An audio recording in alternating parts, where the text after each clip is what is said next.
À Saint-Laurent-du-Maroni, au quartier de Sable-Blanc, des jeunes ont créé la compagnie Jeunes sans limite, une association qui a pour but de redynamiser la danse hip-hop, de sensibiliser les citoyens sur l'insécurité et la violence.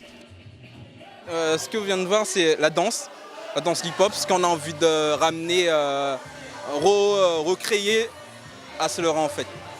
Et du coup, on l'a fait venir Dani pour ça.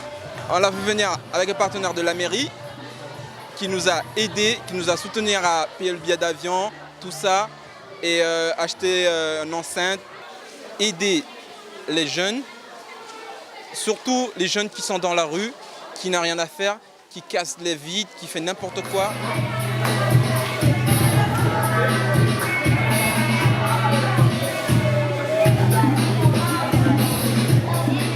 C'est de créer un partage, de sensibiliser les jeunes, qui découvrent la culture hip-hop, que ce ne soit pas que la culture hip-hop, parce que c'est tout un savoir-vivre en fait. C'est les éduquer d'une autre façon, arriver, savoir dire bonjour, parler d'une certaine façon. Il y a eu plusieurs styles, on a fait un show, il y a eu plusieurs styles. Il y a eu du break, il y a eu de l'afro, il y a eu de la dancehall, il y a eu ce qu'on appelle le LA style.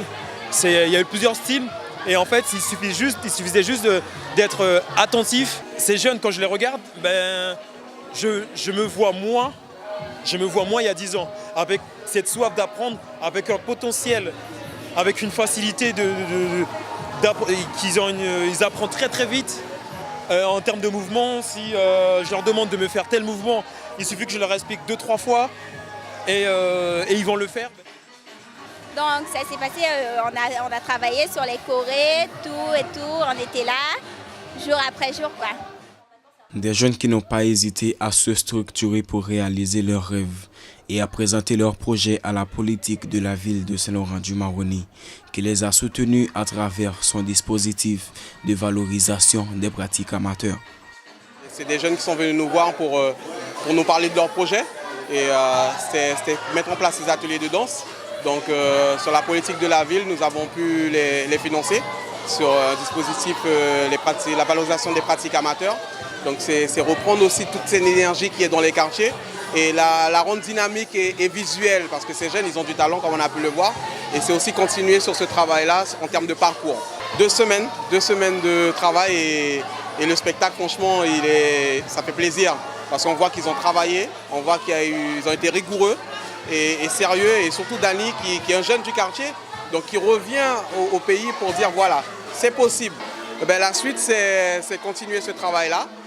Préparer les grandes vacances parce qu'ils m'ont déjà interpellé, ils m'ont déjà dit que voilà monsieur, on a vraiment envie de continuer dans ça, on a vraiment envie d'échanger, on espère vraiment que Dani reviendra. Donc l'idée c'est vraiment travailler sur ce projet et puis aller chercher les partenaires aussi pour accompagner la mairie parce que la ville porte le projet, la ville soutient ces jeunes, mais on a aussi besoin de partenaires pour nous accompagner et emmener ça au plus loin. La compagnie Jeunes sans limite espère recevoir beaucoup plus de financement dans le futur pour pouvoir avancer avec ce projet. Un exemple de jeunesse qui se bat pour animer sa ville, qui mérite d'être soutenue.